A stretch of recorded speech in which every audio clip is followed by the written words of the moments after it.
I declare the 11th emergency special session of the General Assembly resumed and called to order its 20th plenary meeting.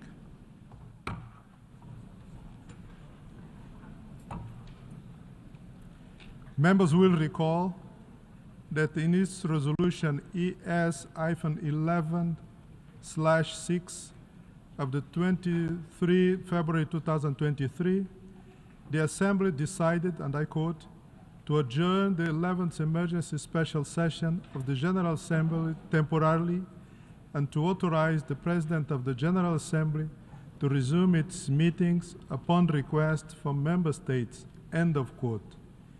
In this regard, I should like to draw the attention of delegations to document A/ES-11/119, which contains a letter dated 17 February 2025 from the representative of Poland and Ukraine to the United Nations, addressed to the President of General Assembly, requesting the resumption of the 11th emergency special session. I intend to conduct the proceedings of this meeting in accordance with the rule of procedure of the Assembly and the past practices on its emergency special sessions. In accordance with Rule 63 of the Rules of Procedure of the Assembly, the President and Vice President of the 79th session shall serve in the same capacity at the resumed 11th emergency special session. May I take it that is the wish of the Assembly to decide that the Credentials Committee of the 79th session should serve for the resumed 11th emergency special session? It is so decided. In keeping with established practice, I should now like to invite the attention of the Assembly to document A/ES-11/116 concerning Member States that are in arrears in the payment of their financial contribution to the United Nations within the terms of Article 19 of the Charter. In addition, I would like to inform members that since the issuance of document A/ES-11/116, Cabo Verde and Grenada have made payments necessary to reduce their arrears below the amount specified in Article 19 of the Charter. This information will be reflected in document A/11/116/Addendum 1 to be issued. May I take it that the Assembly duly takes note of the information contained in these documents? It is so decided. In this connection, may I further take it that it is the wish of the Assembly to follow the provision of Resolution 79/3 of 9 October 2024, by which São Tomé and Príncipe is permitted to vote in the Assembly until the end of its 79th session, and to also allow these member states to vote at the resumed 11th emergency special session? It is so decided. The Assembly will now resume its consideration of Agenda Item 5, entitled Letter dated 28 February 2014 from the Permanent Representative of Ukraine to the United Nations, addressed to the President of the Security Council, S/2014/136. In this connection, the Assembly has before it two draft resolutions contained in documents A/ES-11/L:10 and L:11, and draft amendments to draft resolution A/ES-11/L:11, contained in documents A/ES-11/L-12, L-13, L-14, and L-15.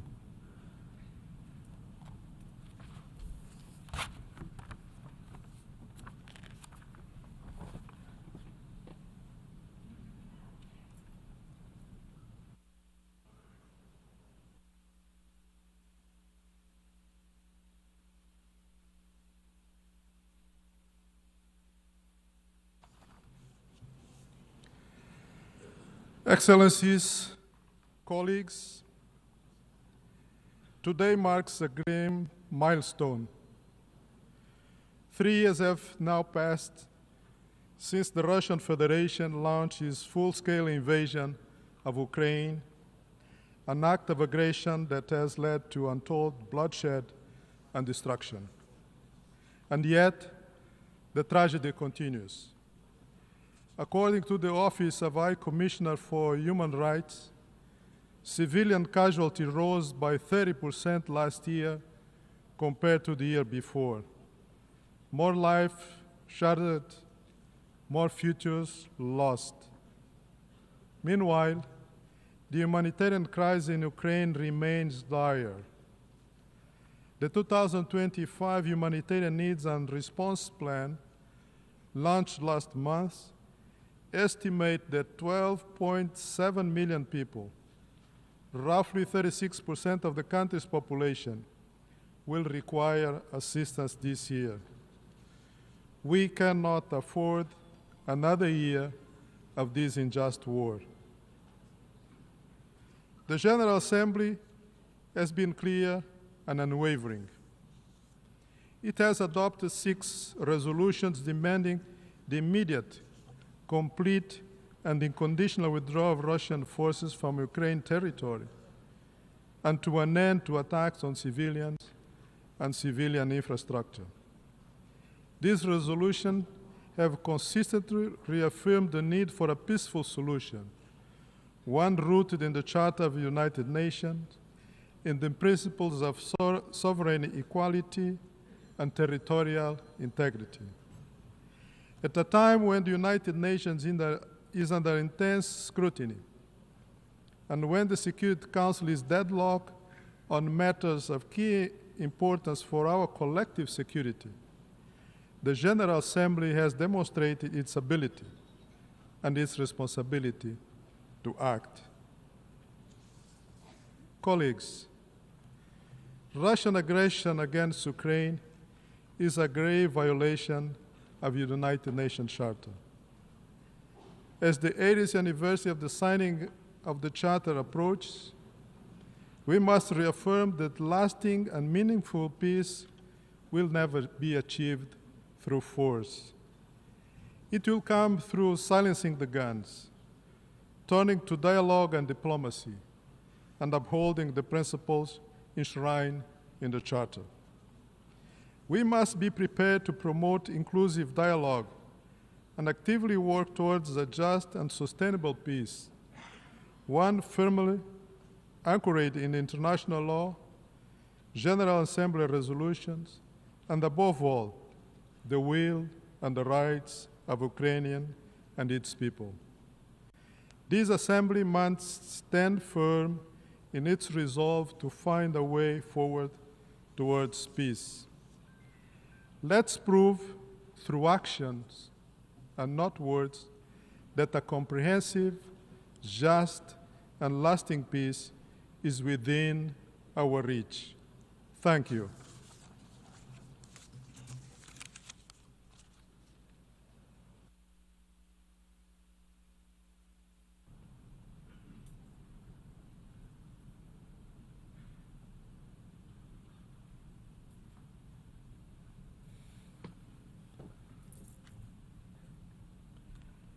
I now give the floor to Her Excellency Mariana Betsa, Deputy Minister of Foreign Affairs of Ukraine, to introduce draft resolution A/ES-11/L-10. Thank you, Mr. President. Dear ladies and gentlemen, distinguished colleagues, Your Excellencies, this is a moment of truth, a historic moment not only for Ukraine, a historic moment not only for Europe, a historic moment for the entire democratic world. And the way we answer to the Russian aggression today, the way we answer to Russian atrocities and crimes, the way we answer to the aggression as a tool of statecraft will define not only the future of Ukraine, will define not only the future of Europe, it will define our common future, the future of the entire democratic world and the future of the UN. Are we ready to abide by the UN Charter? Are we ready to protect sovereignty and territorial integrity of states? Are we ready to abide by the principle of inviolability of borders and non-use of force? Mr. President, today marks 3 years from the full-scale invasion by the Russian Federation. 3 years of Ukraine's resistance, 3 years of Ukraine's preservation, 3 years of Ukraine's fight and heroism. But let me recall that the war started 11 years ago in 2014. 11 years ago, Ukraine faced one of the most dramatic and challenging periods in its modern history. While resisting the attempt to impose dictatorship, Ukrainians demonstrated dignity and defended their choice for the democratic future in the family of European countries. While the sovereign choice of Ukrainians posed no real threat to Russia, the Kremlin perceived it as a threat to the imperial and non-colonial ambitions. In Kremlin's world, Ukraine was relegated to the role of a Russian satellite within its sphere of influence. For Russia, a military solution to this imagined threat was always an option. Disinformation, economic warfare, subversive activities, all of these laid the groundwork for the subsequent Russian aggression against Ukraine.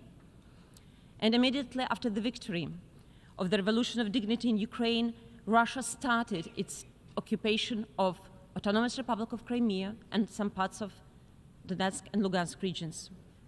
Weak international response to Russia's attacks on Crimea, Donetsk, and Luhansk back then led to a full-scale military invasion of my country from the north, east, and south 3 years ago. Russia has plunged the entire world into yet another war, a war totally unprovoked, unjustified, and unlawful, driven solely by morbid geopolitical delusions of the past, and yet the bloodiest war in Europe after the Second World War. And all of us became the targets. Ukraine and Ukrainians, because Russia denies our every right to exist. The world has become a target because Russian missiles do not only strike Ukraine, they also shatter the global security architecture, which 3 years into this invasion remains riddled with gaping holes, much like the country's countless residential buildings destroyed across Ukraine. The United Nations is under attack because Russia attacked every foundation of the UN Charter, blatantly violated the UN Charter and the core principles enshrined in it. Russia wants to replace the world based on international law to the world based on the rule of force. And finally, Russia attacked humanity. Humanity itself is under attack. An unsurprising reality, given that Russia has made medieval cruelty a hallmark of its military strategy against a peaceful neighbor and blackmails everyone with its nuclear weapons. Excellencies, Russia believed Ukraine would surrender. Russia believed Kyiv would fall in 3 days. Russia believed our government would flee. However, Russia miscalculated gravely. 11 years, Ukraine stands firmly and resists. The myth of Russia's military invincibility has been shattered. What was once seen as an unstoppable force has been met with resilience, courage, and determination, reinforced by the unwavering support of the free world. Your solidarity has demonstrated that unity and principles of the UN Charter are stronger than aggression and lawlessness.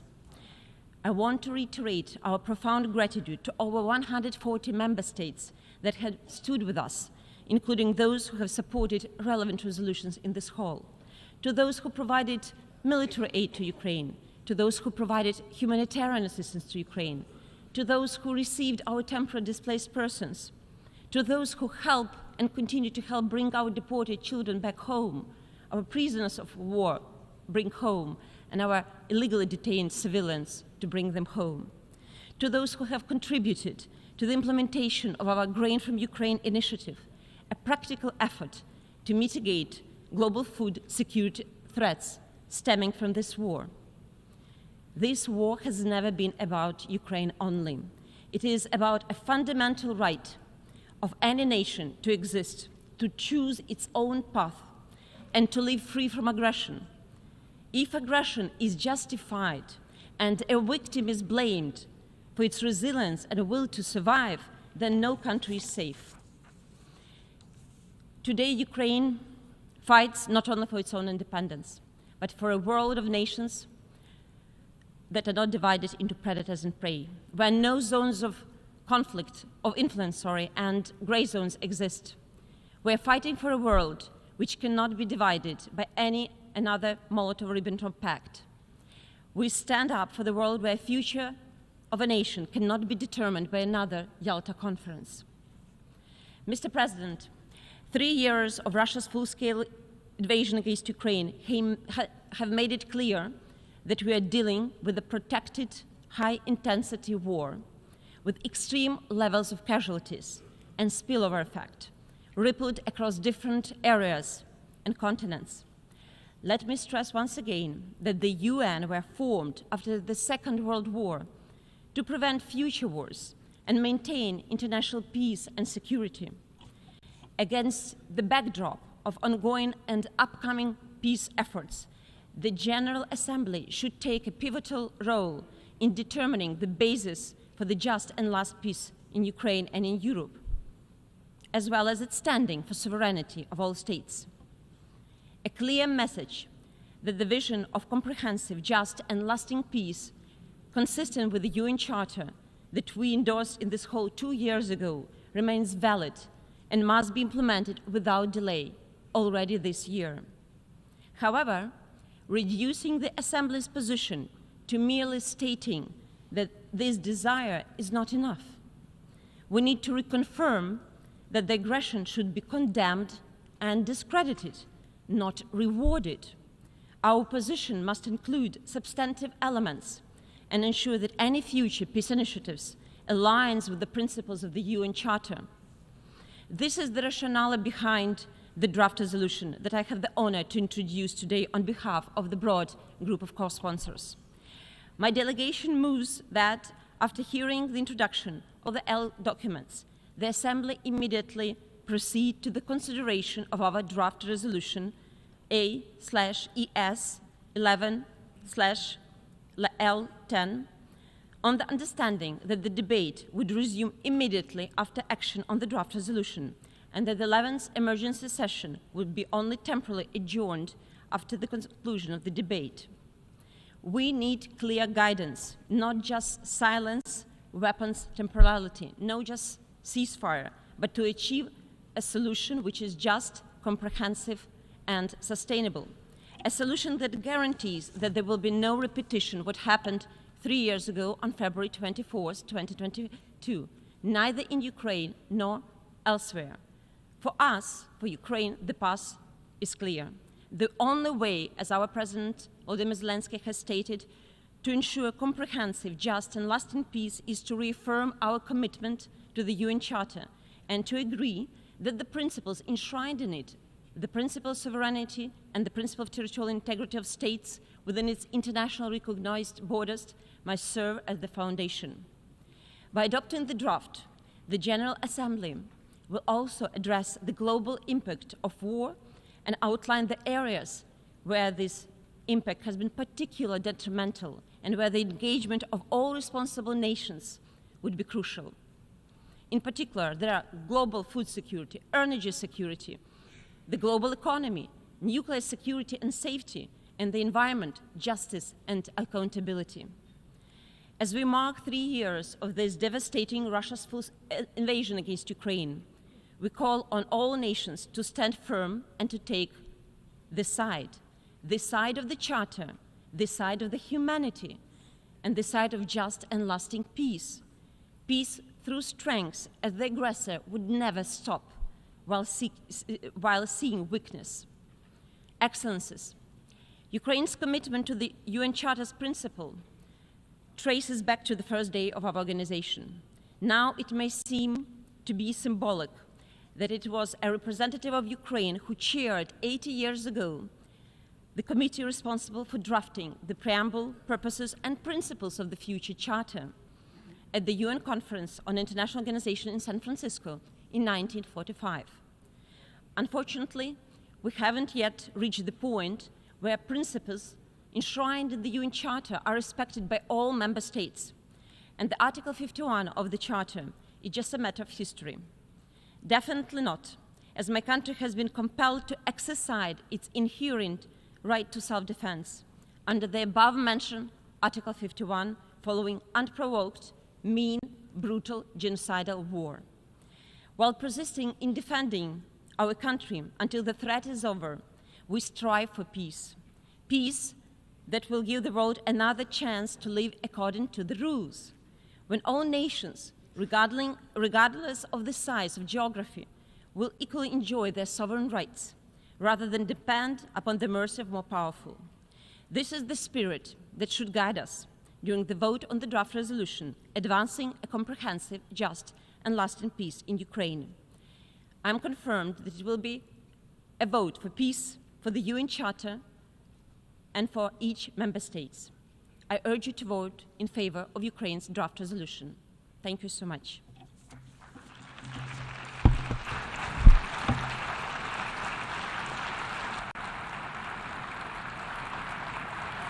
I thank the Deputy Minister for Foreign Affairs of Ukraine. I now give the floor to the distinguished representative of the United States to introduce draft resolution A/ES-11/L-11.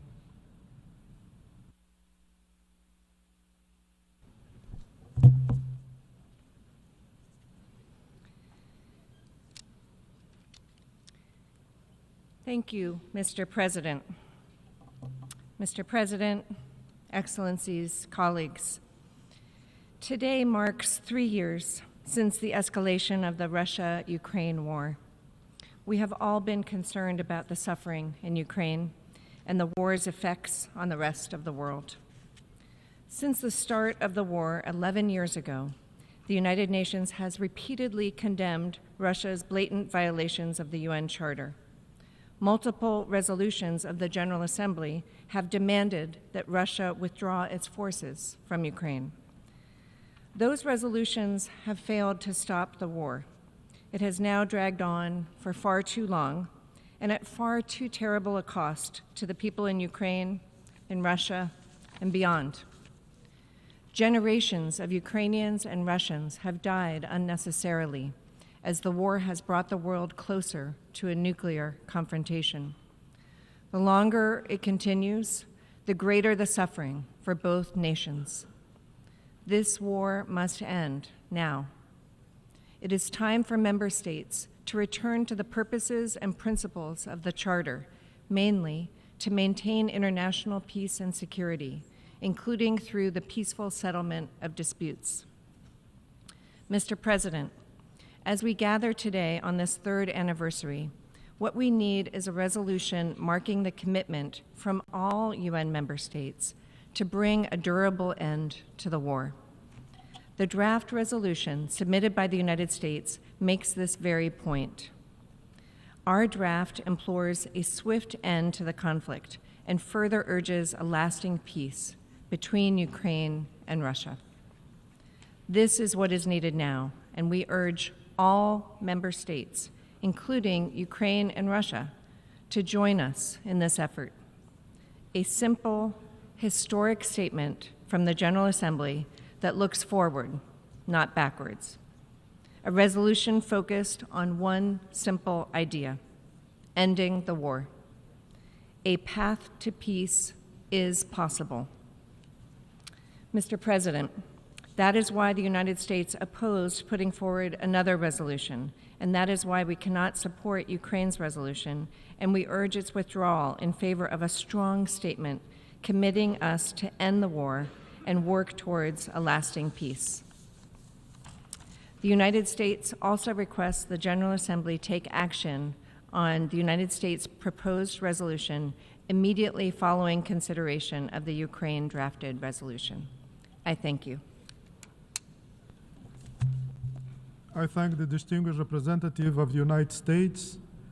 I now give the floor to the distinguished representative of the Russian Federation to introduce draft amendment A/ES-11/L-12. Господин председатель, уважаемые коллеги, сегодня мы с вами являемся свидетелями исторических событий, выпадающих на долю далеко не каждого поколения. На наших глазах оформляется многополярный мир, который должен был появиться еще 30 лет назад, по завершении Холодной войны, подведший черту под идеологическим противостоянием между СССР и Западом. Тогда мир был полон надежд на лучшее будущее, взаимовыгодное сотрудничество ключевых игроков в интересах всего человечества, прекращение войн и формирование новой, неделимой системы безопасности, где бывшие противники стали бы соратниками и вместе решали бы международные проблемы. К сожалению, тогда эта логика не смогла восторжествовать, и идеология сотрудничества была постепенно заменена на философию игры с нулевой суммой. Это был не наш выбор, и мы много раз предупреждали о тех опасностях, We have warned many a time about the dangers this kind of logic contains within itself. As a result, the world ended up on the brink of a third world war because of what the Western countries are doing, namely the anti-Russian project called Ukraine, which is taking place at our borders. Its key milestone was the anti-constitutional coup in Kiev in February 2014, as a result of which, with Western assistance, a loud minority came to power. This minority has the ideals of extreme nationalism and Russophobia. It is intolerant to a different opinion, to everything Russian, to the canonical Orthodox faith. It glorifies the accomplices of Hitler's executioners who, during World War II, killed hundreds of thousands of Jews, Roma, Poles, Russians and Ukrainians. This regime launched a brutal war against the Russian-speaking compatriots in the eastern of the country, trying to eliminate their identity and replace them with the ideals of an all-out Ukrainian nationalism. This way, Ukraine itself launched the mechanism of self-destruction by hatred, intolerance. This could have stopped by the Minsk agreements, which were endorsed by the Security Council 10 years ago, exactly. But instead of implementing them, the Kiev regime, with the patronage of the Western sponsors, decided, as we all know today, decided to undermine the agreements and at the same time arming itself and preparing for a war with Russia. The citizens of Ukraine tried to stop this mechanism again, when 3/4 of them in May 2019 voted for the new Ukrainian president, Vladimir Zelensky, who promised peace on the eastern part of the country, promised to protect the Russian language and the rights of the Russian-speaking citizens, promised to end the glorification of Nazi accomplices, and to restore good neighborly relations with Russia. Unfortunately, when he became president, he treacherously turned the country back to its earlier suicidal and inhumane course. course, Россия all со this своей time, стороны Russia, проявляла on its терпение и part, выдержку, showed не поддаваясь на провокации patience, Киева и его restraints, западных did not спонсоров. give in to the provocations from При Kiev этом and мы its Western четко давали sponsors. понять, что не And бросим we русских kept людей, stating very не clearly at the позволим same time that издеваться we над were ними not going to и give не up on the дадим Russian насильственно people. We will not переформатировать allow их them to идентичность. be persecuted or Еще to одной have their красной линией identity для России changed, было to be changed. вступление Украины There в was НАТО, another red line for us, and создававшее that неприемлемые was военно-стратегические риски для Ukraine's нашей membership страны. in NATO. That created Мы an пытались unacceptable по-хорошему military договориться strategic как с risks for Киевом, Russia. так и с And we're Вашингтоном и trying to Брюсселем. sort it out peacefully Но with нас Kiev не and захотели Washington and слушать и Brussels. воспринимать No one всерьез. listened to us, no one took us И только seriously. лишь когда 3 And it года was назад only стало when 3 years совершенно ago очевидно, it became что обе absolutely clear that упомянутые both красные of линии the red Украина вскоре перейдет, lines were мы были going to вынуждены imminently начать нашу crossed by специальную Ukraine, военную операцию, we had to четко start зафиксировав the ее цели. special military При operation, этом с stating самого clearly первого what дня its мы goals говорили were. о том, что From готовы the very добиться first реализации day целей of the СВО operation at the same мирным time, we путем kept и talking отдаем that ему we stand предпочтение. ready to Господин arrive председатель, at the special сегодня military киевский operations режим, goals through находясь на грани peaceful means. сокрушительного And военного in fact, that would be поражения, our preference. бессмысленно Today, бросает the умирать Kiev regime десятки is тысяч on the украинских brink мужчин и of a женщин, crushing military defeat подавляющее and большинство continues которых приходится мобилизовывать sacrificing насилием. tens of thousands of Для Ukrainian Зеленского и его people клики, and women. узурпировавших власть Most of them have to и be mobilized by force. отказавшихся в мае For прошлого Zelensky года and his проводить clique, who выборы usurped в power and нарушение who refused Конституции in Украины, May last year to conduct неприемлемы elections in любые violation of разговоры о нем, Ukraine's constitution. кроме как They на find основе it's unacceptable to have ничем any не подкрепленных на talk поле боя about положений так peace называемой формулы unless they're Зеленского. on the basis of the ultimatum В своем and маниакальном the provisions стремлении from the нанести России Zelensky formula, стратегическое which has поражение no bearing, и no relation with навозь what's его happening on the battlefield. некоторыми And западными their спонсорами, maniacal прежде всего thrust Великобритании. to Бывший inflict актер a strategic отверг defeat on Russia парафированный в and апреле egged on by some 2022 Western года sponsors, the Стамбульские UK first and договоренности, foremost.